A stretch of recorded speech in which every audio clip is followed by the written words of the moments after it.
सिद्धेभ्यः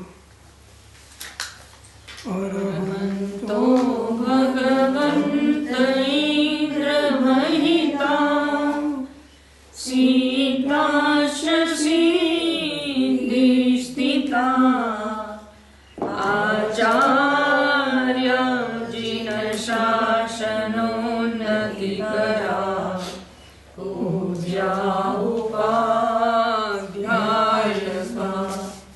श्री सिद्धान्त सुपाठका मुनिवरा रत्नत्रयाराधका पञ्चैते परमेष्ठिनं प्रतिदिनं कुर्वन्तु मङ्गलं कुर्वन्तु मङ्गलम्। स्वाध्याय में श्री इष्टोपदेश शतशास्त्र एनो श्लोक 29 न मे मृत्यु कुतो भीतिर् न मे व्याधि कुतो व्यथा न हम बालो न वृद्धोऽहं न युवैतानि पुद्गले। क्या भीति जामरहूं क्या पीड़ा वणरो बाल युवा नहीं वृद्ध हूँ एसहु पुद्गल जो। अन्वयार्थ मारू मरण नहीं तो डर कोनो, मने व्याधि नहीं तो पीड़ा केवी, हूँ बालक नहीं, हूँ वृद्ध नहीं, हूँ युवान नहीं, ये बधी अवस्थाओं पुद्गलनी है।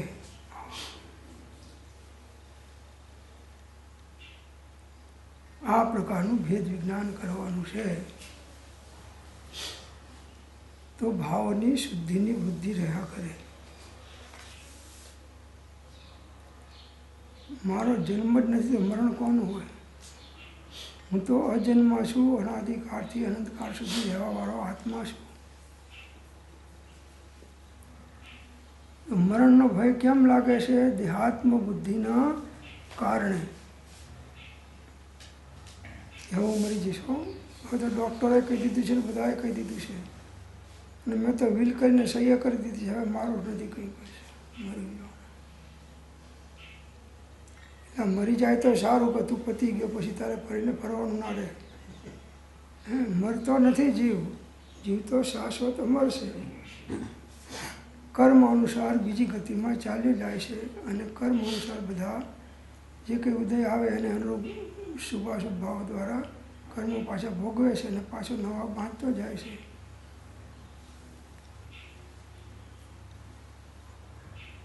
જીવને વધારેમાં વધારે ભય કોનો છે?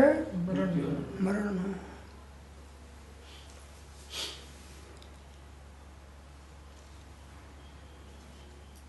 ચોખંડના અધિરાજને ચંડે કરીને નીપજ્યા, બ્રહ્માંડમાં બળવાન થઈને ભૂપ ભારે ઉપજ્યા। એ ચતુર ચક્રી ચાલ્યા હોતા ન હોતા હોઈને જન જાણીએ મન માનીએ નવકાળ મુખે। તો મરણની આખરી ઘાટી આખરે આવવાની છે અને આ રૂપાળી દેહને આખરે બાળવાની છે। 50-60 વર્ષ પછી આમાંનું કોઈ નહીં હોય, આપણે આખો લોટ બદલી ગયો અને અત્યારે મારો લઈને ફરીએ છીએ, દફતર હેઠા જ નથી મૂકતા। મારું ઘર, મારો દેહ, મારા દીકરા, મારો પૈસા, મારું ગામ, મારો દેશ,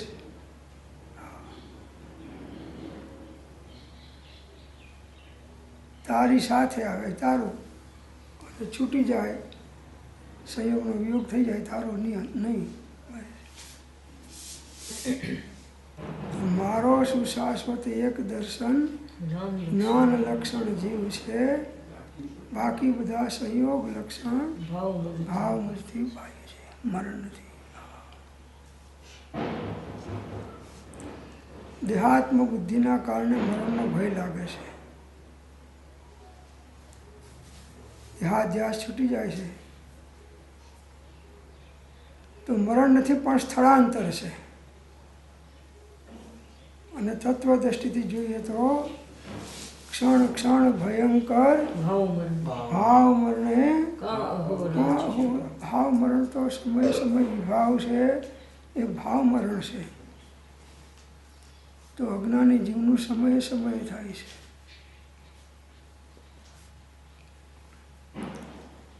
તો મરણનો ડર હવે પણ જેને મરણ છે જ નહીં, આવો દ્રઢ નિર્ણય અનુભવાત્મક છે, એને ડર કેવો? વધુમાં વધુ ભય કોનો હોય છે? મરણનો.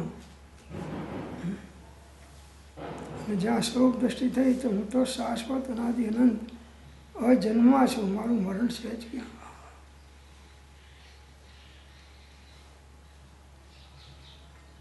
ડૉક્ટર કહે કે હવે ભાઈ આ બસ એક દિવસ માંડ કાઢશે, હવે આને લઈ જાઓ હોસ્પિટલમાંથી, નહીં તો અમારી હોસ્પિટલનું નામ ખરાબ થશે, બધા અહીં જ મરે છે. ઘરે મોકલી દે.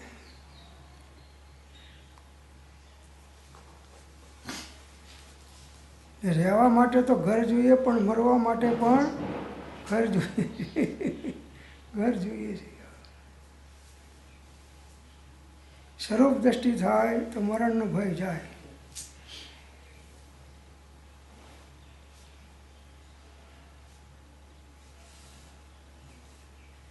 શું કામ આવવાનું છે? બધા સંયોગના પદાર્થમાં ભેગા કરીને બેઠા છે, એ કોઈ કામ આવતું નથી.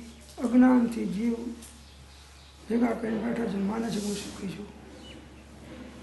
જ્યારે સિકંદર બાદશાહને જવાનું આવ્યું ત્યારે એને જોયું કે આમાં તો કંઈ આવશે નહીં. ત્યારે એને બધાને બોધ આપ્યો, મારા મરણ વખતે બધી મિલકત અહીં પધરાવજો, મારી નામે સાત કબ્ર સ્થાનમાં પણ લાવજો. જે બાહુબળથી મેળવ્યું તે ભોગવી પણ ના શક્યો, અબજોની દોલત આપતા પણ એ સિકંદર ના બજો.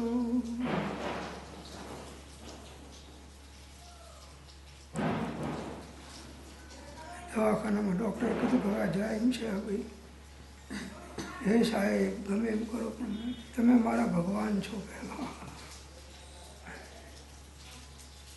બચાવો.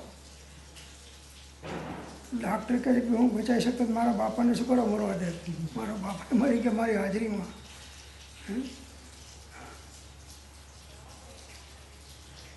ભાવ મરણ તો ક્ષણે ક્ષણે છે, અને દેહ અને આત્માના જુદા પડવાનું મરણ આયુષ્કાળ પ્રમાણે જ્યારે આયુષ્કાળની સમાપ્ત થાય છે ત્યારે જેમ દીવામાંથી કેરોસીન ખલાસ થાય દીવો ઓળવાઈ જાય, એમ આ દેહ છોડીને બીજા દેહમાં ચાલ્યો જાય છે. તો જેને આત્માનો દ્રઢ અનુભવાત્મક નિર્ણય છે એને મરણનો ભય હોતો નથી. દ્રવ્ય મરણ એટલે એક દેહ છોડીને બીજા જીવમાં જવું તે, અને ભાવ મરણ એટલે ક્ષણે ક્ષણે વિભાવ થવા તે. મને વ્યાધિ નથી તો પીડા કેવી?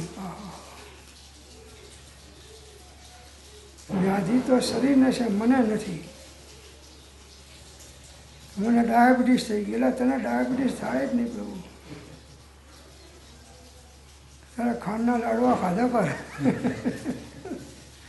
એને ડાયાબિટીસ થાય નહીં.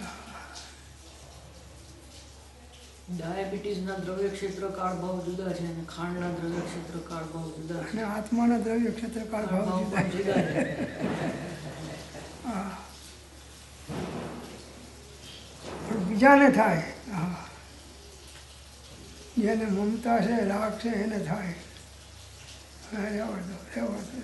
ના આપશો, ના આપશો. તમને ખબર નથી પડતી આટલો બધો ડાયાબિટીસ વધી જાય. કબાટમાં એક પેલા શાકરના પડીકા રાખે, 4 વર્ષ ખાવાવાળો એને ચોરની 4 નજરો હોય. જેને ખાવું છે ને રોકનાર કોણ છે? તો દેહાત્મ બુદ્ધિના કારણે દેહમાં વ્યાધિ થાય છે, ત્યારે પીડાઓની અનુભૂતિ થાય છે.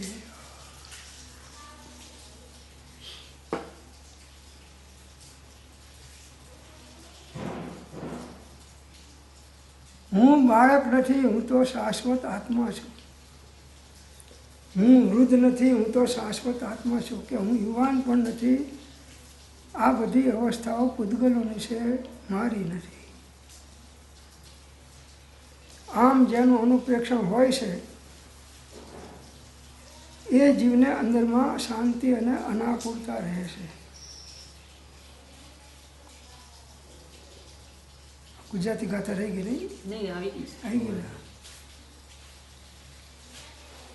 તો ટીકામાં કહે છે, એકો હમ ઇત્યાદિથી જેનું આત્મ સ્વરૂપ નિશ્ચિત થયું છે, એકો હમ નમે એકો હમ, હું એક જ્ઞાન સ્વરૂપી આત્મા છું. એકો હમ, તો હું તો શાશ્વત છું, અજન્મા છું. તો મને મરણ નથી, મારો પ્રાણ ત્યાગ નથી, મારું સ્થળાંતર થાય, મરણ નહીં. શાશ્વત વસ્તુ નાશવત થઈ શકે નહીં, અને નાશવત પદાર્થ શાશ્વત થઈ શકે નહીં. આપણે નાશવતને શાશ્વત કરવા મથીએ છીએ અને શાશ્વત પ્રત્યેનું લક્ષ્ય ચૂકી જઈએ છીએ. આમ નામ ભ્રાંતિ.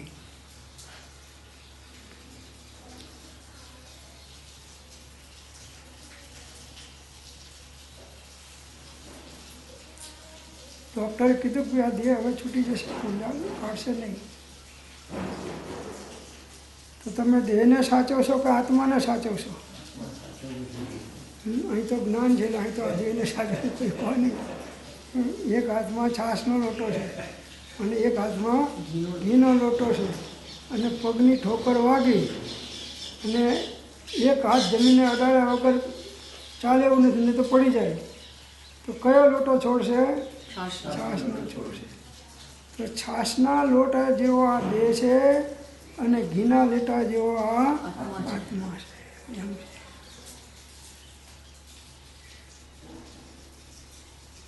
પ્રથમ દેહ દ્રષ્ટિ હતી, તેથી ભાષ્યો દેહ.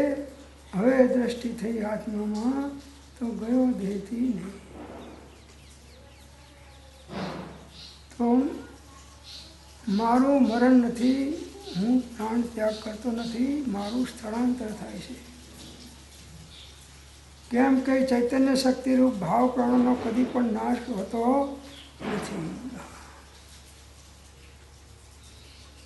સમતા, રમતા, વૃદ્ધતા, નાયકતા, સુખભાસ, વેદકતા, ચૈતન્યતા, એ સબ જીવ વિલાસ.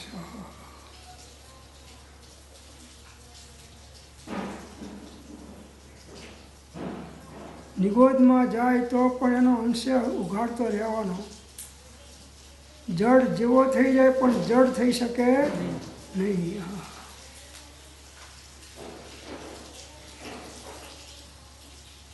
ભાવ પ્રાણોનો કદી નાશ થતો નથી. ચૈતન્ય શક્તિરૂપ શાશ્વત છે. ચૈતન્ય શક્તિ અનાદિ અનંત છે. કારણ કે મારું મરણ નથી, કેમ કે મારું તો મરણ છે જ નહીં. સમયે સમયે મરણ થાય છે, એ તો વિભાવના કારણે ભાવ મરણ છે. એ છોડીને જાય તોય પણ મરણ નથી, સ્થળાંતર છે. મરણ નથી પણ સ્થળાંતર છે. તમે અમદાવાદમાંથી મુંબઈ આવ્યા તો મરી ગયા, સ્થળાંતર થયું છે. તમે તો એના એ જ છો. અને આ દેહ છોડીને જશો અને બીજે જશો તો પણ તમે તો એના એ જ રહેવાના છો. ફોગટ ફંદ સંસારનો સ્વાર્થનો છે, સ્વાર્થનો છે સ્નેહ, અંતે કોઈ કોઈનું નહીં. કોઈનું નહીં, પણ તું તો તેના તે, અંતે કોઈ કોઈનું નથી. હા હા.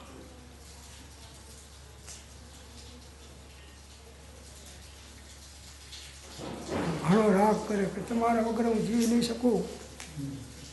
પાણીનું માછલું હજી પાણી બહાર રહી શકે, પણ હું તમારા વગર નહીં શકું. પાણીનું માછલું પાણી બહાર વગર રહી શકે, પણ હું તમારા વગર. અને પેલો મરી જાય એટલે શીરો શેકીને ખાય.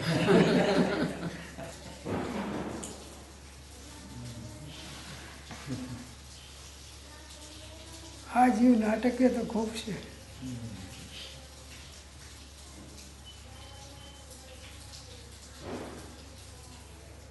તો જેને જ્ઞાન છે ને મારું મરણ નથી, હું તો શાશ્વત છું, એને ભય કે ભીતિ ક્યાંથી હોય? અજ્ઞાનીને સદાય ભય છે, જ્ઞાની સદાય નિર્ભય છે. કેમ કે જ્ઞાની આત્માને શાશ્વત માને છે ને હું આત્મા છું એમ માને છે, એટલે એને મરણનો ભય હોતો નથી. ન મે મૃત્યુ કુતો ભીતિ, ન મે વ્યાધિ કુતો વ્યથા, ના હમ બાળો ન વૃદ્ધ હમ ન યુવતાની પૂતગલ. આ બધી પૂતગલની અવસ્થાઓ છે એમ કહે છે.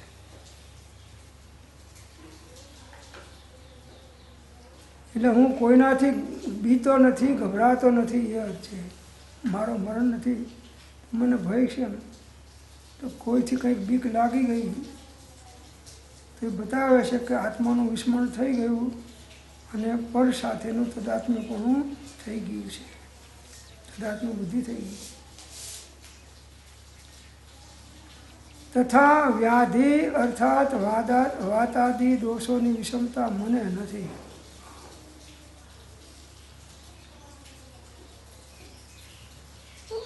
તાવ આત્માને આવે કે દેહને આવે? તાવમાં આવે કે મને તાવ આવ્યો છે. શું કે મને મને તાવ આવ્યો? તમને તો સાહેબ ખબર ના પડે, પણ થર્મામીટર જ બતાવે છે કે મને તાવ છે. નહીં, થર્મામીટરને તાવ ચડી ગયો છે.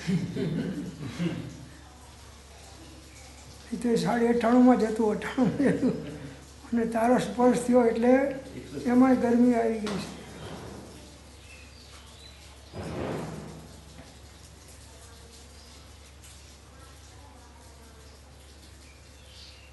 વાત, પિત્ત, કફ એ બધા શરીરના રોગો છે, આત્માના નથી.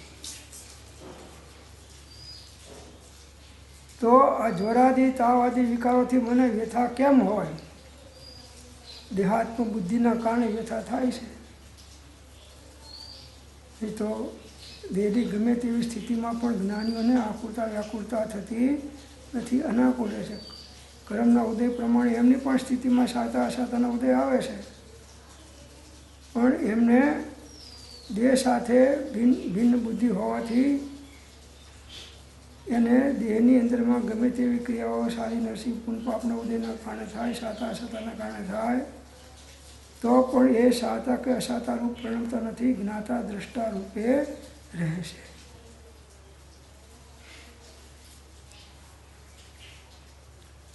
તથા હું બારાદી અવસ્થાવાળો નથી, હું યુવાન નથી, હું વૃદ્ધ નથી. હવે કે સાહેબ હું વૃદ્ધ થયો ને, હવે હું મરી જવાનો. તારે મરવું હોય તો મરાય એવું નથી બાપુ. ક્યારેય કોઈ વસ્તુનો કેવળ હોય ને કેવળ હોય ને નાશ, ચેતન પામે નાશ નાશ તો કેમાં ભળે? તપાસ. નાશ થઈ જાય તો છૂટ્યા, પણ નાશ ના થાય ને અજ્ઞાન હોય તો દુઃખ ભોગવ્યા કરે, આકુરતા વ્યાકુરતા. અનુકૂળ સંજોગોમાં પણ આકુરતા વ્યાકુરતા અને પ્રતિકૂળ સંજોગોમાં પણ જીવને અજ્ઞાનીને આકુરતા વ્યાકુરતા રહ્યા કરે છે. અને આકુરતા છે ત્યાં દુઃખ છે, સુખ નથી.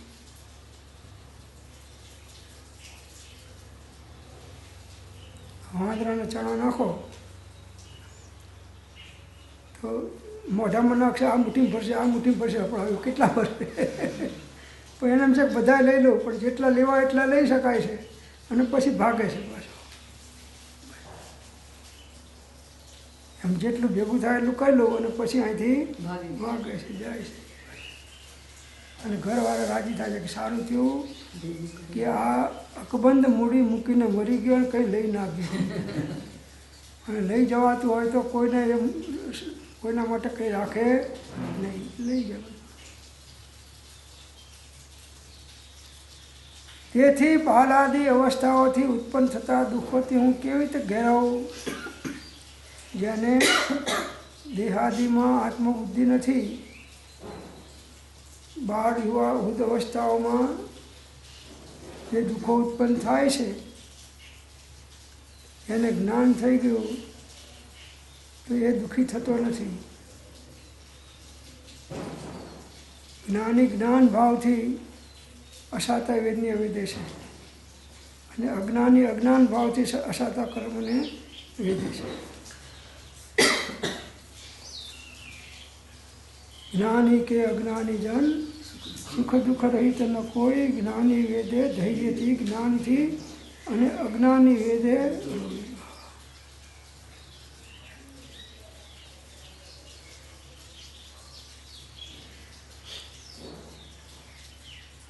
રડી જાય એટલે ટેમ્પરરી દુઃખ હળવું થાય, પણ કે અજ્ઞાન ખસતું નથી એટલે પાછું એ રડવાનું કાયમ માટે ચાલુ રહેશે.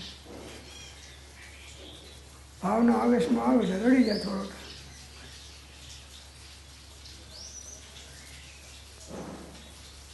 કોઈ ઘરવાળા ગુજરી જાય તો એકત્ર બુદ્ધિના કારણે કંઈક સંબંધ જોડાશે એટલે એના વિયોગમાં રડે. તો જેમ છાના રાખવાવાળા વધારે આવે વધારે રડતો જાય. વધારે એને છાનો રાખવા આવે એમ વધારે રડતો જાય. ના મને તમે કેમ સાથે ના લીધો? એક ભાઈ કે મને ભાઈ તમારાથી ફોન આવ્યો છે ઉપરથી કે અમે સાથે મારી જોડે બહાર જુઓ. તો હવે શું થાય? ના ના એ તો હું अल्लाह को फुसलाती हूँ. मैं तो कि इतनी रोटी चढ़ाऊँ, कितनी रोटी चढ़ाऊँ? आकाश का जितनी रोटी रोटी आपको चढ़ाऊँ भगवान, मुझे सुखी कर दो. तो बाजू में मियाँ का जब भाई इतनी मोटी रोटली तो होती है तो कि ना मैं तो अल्लाह को फुसलाती हूँ. आज जीव जो અજ્ઞાનમાં પાવરદો થઈ જાય છે ત્યારે ભગવાનને પણ ફોસલાવા તૈયાર થઈ જાય છે. ભગવાન પણ ફોસલાઈ જાય છે. એનો અંદરનો આત્મા હો. તો મૃત્યુ નથી પ્રભુ, સ્થળાંતર છે, મૃત્યુ નથી.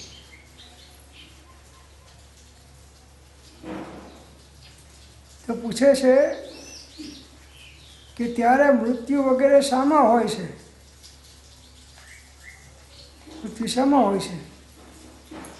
એ મૃત્યુ વ્યાધિ બાલ આદિ અવસ્થાઓ પૂતગલમાં એટલે મૂળ શરીરમાં જ સંભવે છે.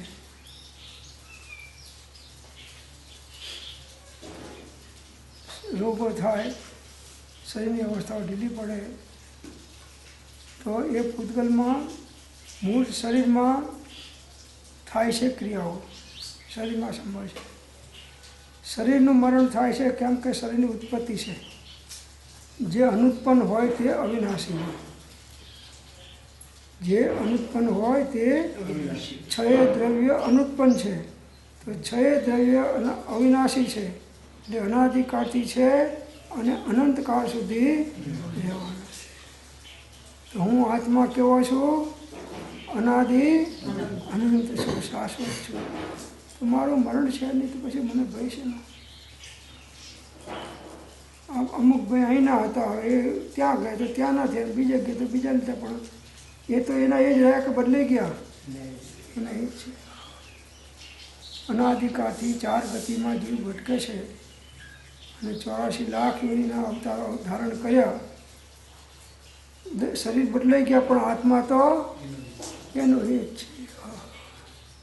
અને મોક્ષમાં જશે તો પણ આત્મા એનો એ જ છે. જેને આત્મદ્રષ્ટિ થાય છે એને સંયોગ વિયોગમાં હરખ શોક થતા નથી. જેને અનુભવાત્મક રીતે આત્મદ્રષ્ટિ થાય છે એને સંયોગ વિયોગની અંદરમાં હર્ષ શોક થતા નથી.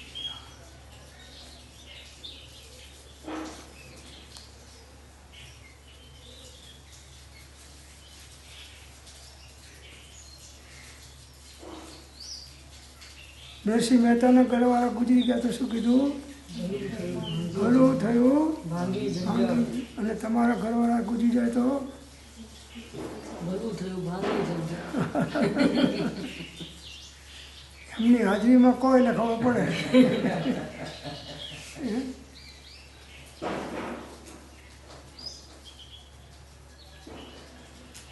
એ તરત સહી કરાવી દેશે કાગળ ઉપર છૂટાછેડાની. ભલું થયું ભાંગી ભલું થયું ભાંગી જંજાળ.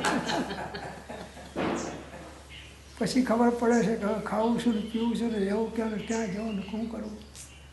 ભાગ્ય અનુસાર મળી જાય છે, પણ અજ્ઞાની જીવને દેહાત્મ બુદ્ધિ ટળતી નથી. છૂટા થયા તો અજ્ઞાન થોડું ટળી ગયું છે. પતિ પત્ની છૂટા પડે પણ અજ્ઞાન થોડું છૂટું પડ્યું છે. એ જ્યાં જાય ત્યાં ભલે ગમે તે હોદ્દો મળ્યો હોય, ગમે ત્યાં નિમિત્તો હોય, તો પણ અજ્ઞાન છે એ દુઃખનું કારણ, દુઃખનું મૂળ અજ્ઞાન છે.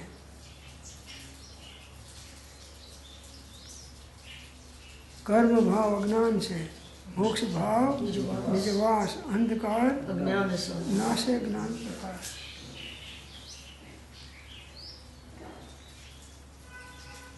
ભાવાર્થમાં કહે છે, જે જીવને પોતાના ચિદાનંદ સ્વરૂપનો નિશ્ચય થઈ ગયો છે, એટલે કે આત્માનો અનુભવ થઈ ગયો છે, તેને એવા સમ્યક દ્રષ્ટિ જીવને, આત્મજ્ઞાની પુરુષને દ્રવ્ય પ્રાણના ત્યાગરૂપ મરણનો ભય હોતો નથી. એટલે એમનો મરણ મહોત્સવ હોય છે, સમાધિ મરણ હોય છે. એકવાર તું સમાધિ મરણ કરીશ તો અનંતકાળના અસમાધિ મરણ ટળી જશે. થઈ જશે. સમાધિ મરણ એટલે ઉપયોગ શરીર મન વાણીને દુનિયામાંથી ખેંચી અને આત્મામાં સ્થિર કરવો અને દેહ ત્યાગ થાય એનું નામ સમાધિ મરણ છે. આધિ વ્યાધિ ઉપાધિથી રહિત સમાધિમાં હોય ઉપયોગ અને આત્માનો દેહ છૂટે, આત્માનો દેહનો છૂટા પડે એનું નામ સમાધિ મરણ છે.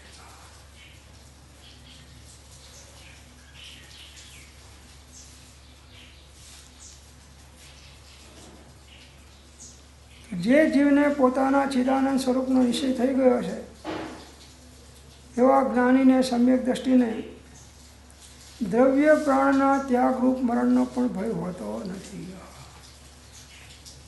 એટલે એમનું સમાધિ મરણ થાય છે. એ ઉપયોગને આત્મામાં રાખીને દેહ છોડીને જાય છે, એટલે એમનું સમાધિ મરણ છે. અને કંઈક ચિંતાને વિકલ્પમાં રહીને ઉપયોગ રાખીને દેહ છોડે એનું અસમાધિ મરણ થાય છે. કારણ કે તે નિશંક છે કે શરીરનો નાશ થાય છે, મારો નાશ થતો દેહ વિનાશી, હું અવિનાશી, આનંદ ઘણું. દેહ મળે છે, હું નથી મળતો. અજર અમર પદ મારું છે.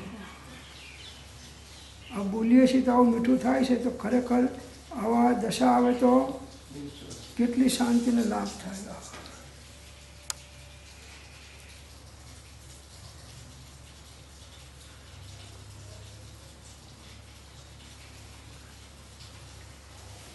ઘરમાં આગ લાગી તો તમારા છોકરાને બચાવશો કે તમને બચાવશો? છોકરાને જવાય.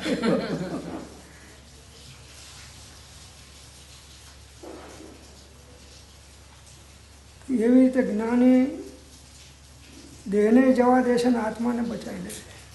જ્ઞાની તમે જેમ ઘરવાળાને છોડીને નીકળી જાઓ છો એમ જ્ઞાની દેહને છોડીને નીકળી જાય છે. આનું નામ જ્ઞાન.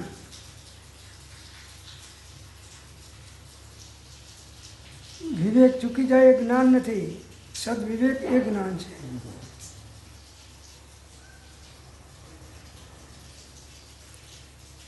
તો જે જીવને પોતાના ચિદાનંદ સ્વરૂપનો નિશ્ચય થઈ ગયો છે, એવા સમ્યક દ્રષ્ટિને દ્રવ્ય પ્રાણના ત્યાગરૂપ મરણનો ભય હોતો નથી. દેહ છૂટે એનો મરણનો ભય હોતો નથી, કારણ કે તે નિશંક છે કે શરીરનો નાશ થાય છે, મારો નાશ થતો નથી. દેહ વિનાશી, હું વિનાશી, આનંદ ઘનું આત્મ સ્વરૂપ આપણે બોલવામાં છે અને એમને સ્વસંવેદનતામાં છે.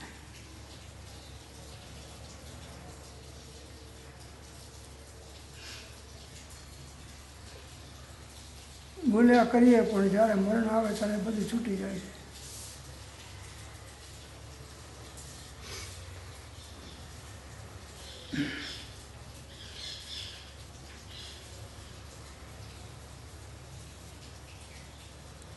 પોપટે રામ રામ રામ રામ કરે, રામ એટલે દાડપ કે ચીકુ એને ખબર, ભગવાન રામ કેવા હોય એને ક્યાં ખ્યાલ છે, બોલી જાય.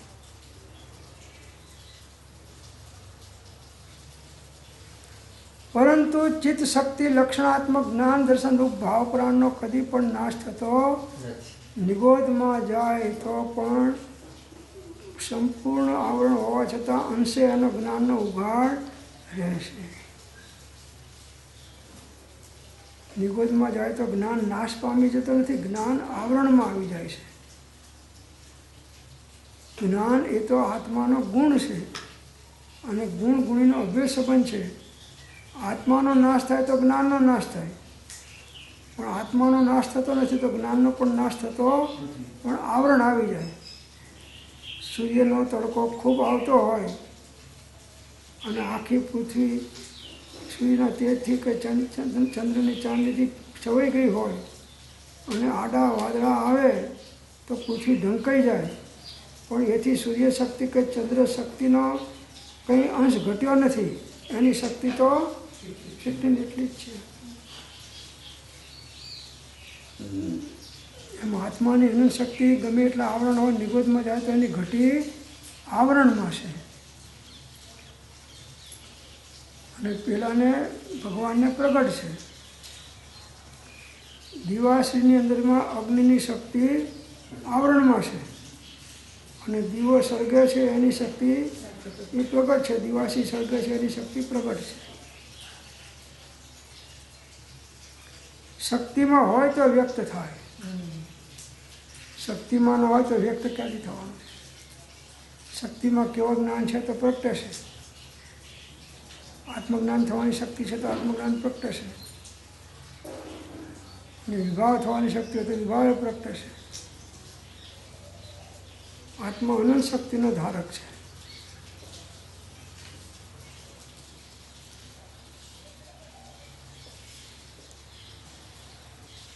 જ્ઞાનીઓને મરણનો ભય હોતો નથી, કારણ કે તે નિશંક છે કે શરીરનો નાશ થાય છે, પરંતુ ચિત્ત શક્તિ લક્ષણાત્મક જ્ઞાન દર્શનરૂપ ભાવ પ્રાણનો કદી પણ નાશ થતો નથી. અનાદિકાળથી આજ દિવસમાં અનંતવાદ નિગોદમાં નરકમાં ચારે ગતિમાં જઈ આવ્યા. આપણી જ્ઞાન શક્તિ અવળી ગઈ હતી પણ નાશ પામી નથી, પાછી ખુલી ગઈ. અને હજુ વધારે સાધના કરીને એકાગ્રતા સાધે તો સંપૂર્ણ કેવળ જ્ઞાન શક્તિ પ્રગટ થાય. એ દરેક આત્મામાં કેવળ જ્ઞાન થવાની શક્તિ છે. ભવ્યમાં પણ છે અને અભવ્યમાં પણ શક્તિ છે. ભવ્ય એને વ્યક્ત કરી શકે છે, અભવ્યની વ્યક્ત થતી નથી, પણ શક્તિ તો છે.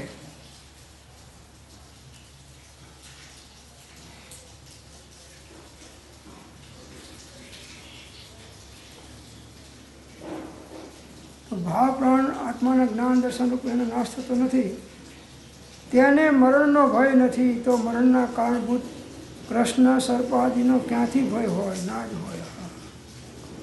કાળો નાગ આમ ફૂંફાણા મારતો સામે દોડતો હોય. ભગવાન વિહાર કરતા હતા અને ચંડ કૌશિક નાગ એની પાછળ દોડ્યો કે આ માણસે આવી હિંમત કરી કે આ મારા દર પાસે આવ્યો, કોઈ આ જંગલમાં નથી આવતું અને મારા સામે આવ્યો. હવે આને બતાવું કે હું કેવો છે ને કોણ છે. ભગવાન આમ ઊભા છે શાંત, અને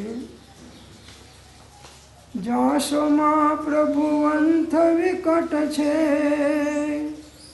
ઝેર ભર્યો એક નાગ નિકટ છે. હાથ જોડીને વિનવે વીરને, લોક બધા ભય પામે. મહાભયંકર એ માર્ગમાં વિચરે મહાવીર સ્વામી, વિચરે મહાવીર સ્વામી. આવી ગંધ જ્યાં માનવ કેરી, ડંખ દીધો ત્યાં થઈને વેરી. કંઈક સમજતો કંઈક સમજ એમ કહે કરુણાણી. મહાભયંકર એ માર્ગમાં વિચરે. માણસની ગંધ આવી તો ડંખ માર્યો, એનો સ્વભાવ છે. મધમાખીઓનો સ્વભાવ છે ડંખ મારે, અને અજ્ઞાનીઓનો સ્વભાવ છે ડંખ મારે એવું બોલે ડંખ લાગી ગયો. ભગવાન સ્થિર ઉભા છે.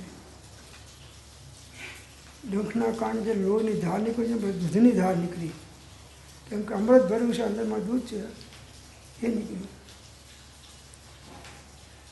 અને આને ખુશીને થયું કે મને જોતા જ કંઈક પડી જાય છે ને, આને મેં ડંખ માર્યો તો હજી આમ જ ઊભો છે. આ કોઈ જુદી ક્વોલિટીનો લાગે છે.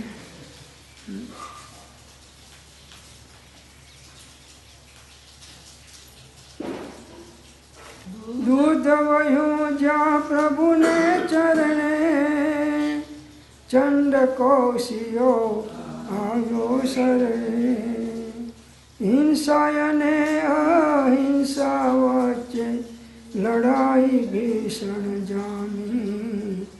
મહાભયંકર એ માર્ગમાં વિચરે મહાવીર. હિંસા અને અહિંસાની લડાઈ અનાદિકાળથી ચાલે છે, અને અનાદિકાળથી અહિંસાનો જ વિજય થાય છે, હિંસાનો વિજય થતો નથી.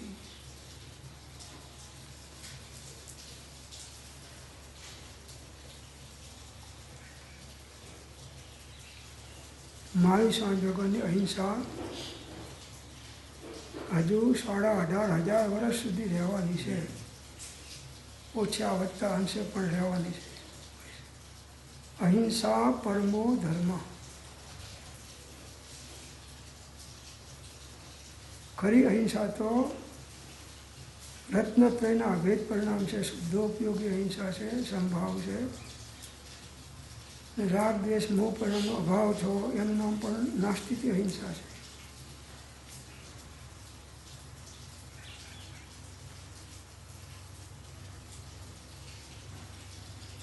વળી તેને વાત પિત્ત કફની વિષમતાથી ઉત્પન્ન થતા વ્યાધિઓનો પણ ડર હોતો નથી. દેહાત્મ બુદ્ધિ ટળી ગઈ છે એવા આત્મજ્ઞાનીને વાત પિત્ત કફની વિષમતાઓ પણ અસાતાવિધની રોગના કારણે આવે છે, તો એનો ડર હોતો નથી કે આ બધું પડોશના ઘરમાં છે, મારા ઘરમાં કશું નથી. કારણ કે તે જાણે છે કે તેમનો સંબંધ મૂર્ત પદાર્થો સાથે છે, શરીર સાથે છે. વાત પિત્ત ને કફનો સંબંધ શરીર સાથે છે, આત્મા સાથે. કફ કોને થાય છે, આત્માને કે શરીરને? અને કે મને કફ થઈ ગયો છે.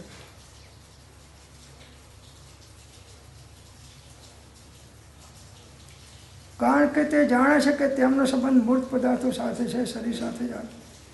તેથી જ્વરાદિની પીડા તેને કેમ હોય ન જ હોય. એટલે ગમે તેવા રોગ હોય એની પીડા કોને હોય છે? જેને દેહાત્મ બુદ્ધિ દેહાધ્યાસ હોય તેને હોય છે. જેને દેહાધ્યાસ છૂટી ગયો છે એને શરીરની પીડા વખતે પણ આ ધ્યાન નથી થતા. એ ધર્મ ધ્યાનમાં રહેશે અને બળ વધે તો શુક્લ ધ્યાન એને પીડાની અંદરમાં મોક્ષી જતા રહેશે. પીડા તો શરીરમાં છે. એ દેહાત્મ બુદ્ધિના કારણે પીડા. મને તાવ આવ્યો, મને દુઃખ થાય છે, મને પેટમાં દુખે છે, મારા પગ દુખે છે. ના, તારે પગ જ નથી તો તને દુખે ક્યાંથી પ્રભુ? તો 12 ભૂત આદિ અવસ્થાઓ પૂતગલની છે. બાળ અવસ્થા, વૃદ્ધ અવસ્થા, યુવાન અવસ્થાઓ બધી પૂતગલની છે, આત્માની નથી. તેથી તે અવસ્થાઓથી ઉત્પન્ન થતા દુઃખોનું વેદન પણ તેને કેમ હોય? ના જ હોય. પૂતગલની અવસ્થાઓ છે, આત્માની અવસ્થા નથી. તો બાળ અવસ્થા હોય કે વૃદ્ધ અવસ્થા હોય કે યુવા અવસ્થા હોય, એના બાહ્ય સુખો કે દુઃખોનું વેદન જ્ઞાનીઓને હોતું નથી. જ્ઞાની એના જ્ઞાતા રહેશે. મૃત્યુ, વ્યાધિ તથા બાલ વૃદ્ધાદિ અવસ્થાઓ પૂતગલ મૂર્ત શરીરમાં જ હોઈ શકે છે. મરણ, રોગ અને બાળ અવસ્થા, વૃદ્ધ અવસ્થાઓ એ મૂર્ત શરીરમાં છે, આત્મામાં નથી. કારણ કે તે બધા મૂર્તિમાન પૂતગલના ધર્મો છે. જીવ તો અમૂર્તિક ચેતન છે, આત્મા તો અમૂર્તિક અને ચેતન છે. તેમાં તે કર્મો ધર્મો કદાપી હોઈ શકે નહીં. બાળ અવસ્થા, વૃદ્ધ અવસ્થા, રોગ અવસ્થા એ ક્યારેય આત્મામાં હોઈ શકે નહીં, કેમ કે એ આત્માનો ધર્મ નથી. ફરી ભાવક ભાવના કરનારા જ સ્વયં શંકા કરે છે ત્યારે પ્રાપ્ત કરીને છોડી દીધેલી તે શરીર આદિ વસ્તુઓ પશ્ચાતાપકારી બનશે. પ્રાપ્ત કરીને છોડી દીધી તો કે આ બધી વસ્તુઓ પછી પશ્ચાતાપ આવશે કે ખોટું ઘર છોડીને પૈસા છોડ્યા, હવે હું તો ના આમ ન રહ્યો કે ના આમ ન રહ્યો. અર્થાત જો ઉક્ત નીતિ અનુસાર મને ભયાદિ ન હોય તો એ દેહાદી વસ્તુઓને પ્રાપ્ત કરીને એટલે જન્મથી માંડીને તેમને આત્મભાવે સ્વીકારીને હવે મેં છોડી દીધી. અર્થાત ભેદ ભાવનાના બળથી મેં ભેદભાવની દ્રષ્ટિ હોય તો છોડે જ નહીં, પણ ભેદભાવની હતી એટલે છોડી દીધી. તો તે દેહાદી વસ્તુઓ ચિરકાળના અભ્યસ્ત અભેદ, પરમ એકત્વ બુદ્ધિ ચિરકાળથી છે, એને સંસ્કારની લીધે હવે જ્ઞાન થયું તો શું પશ્ચાતાપકારી બનશે? ઘર ના છોડ્યું તો સારું હતું, આ વસ્તુનો ત્યાગ ના કર્યો તો સારું હતું, રાતે ભોજન કર્યું તો આજે હું ભૂખે સાહેબ લઈ જઉં છું, આના કરતાં ના લીધું તો સારું હતું, પણ અમારે પાળવું પડે છે. અજ્ઞાનીને સદવિવેક હોતો નથી. હવે એની ગોઠવણ કરવી પડે, આયોજન કરવું પડે કે ભાઈ સાંજ સુધીમાં જમવા માટે શું કરવું. કે સાહેબ મારા ઓફિસે બહુ કામ છે તો ટિફિન લેવું પડે, કે સાહેબ ત્યાંય ઠરી જાય છે તો તુંય ઠરી જા. શું થાય? તો પોતાની માની લીધેલી વસ્તુઓને મેં છોડી દીધી, તેથી શું મને પશ્ચાતાપજનક થઈ પડશે? પોતાની નથી ને પોતાની માની હતી, હવે એને છોડી દીધી તો શું એને પશ્ચાતાપ થશે? કે ના, જ્ઞાન હશે તો નહીં થાય ને અજ્ઞાન હશે તો થશે. તો આ પ્રમાણે આ શ્લોક અહીંયા પર સમાપ્ત થાય છે. ઓમ શાંતિ શાંતિ શાંતિ.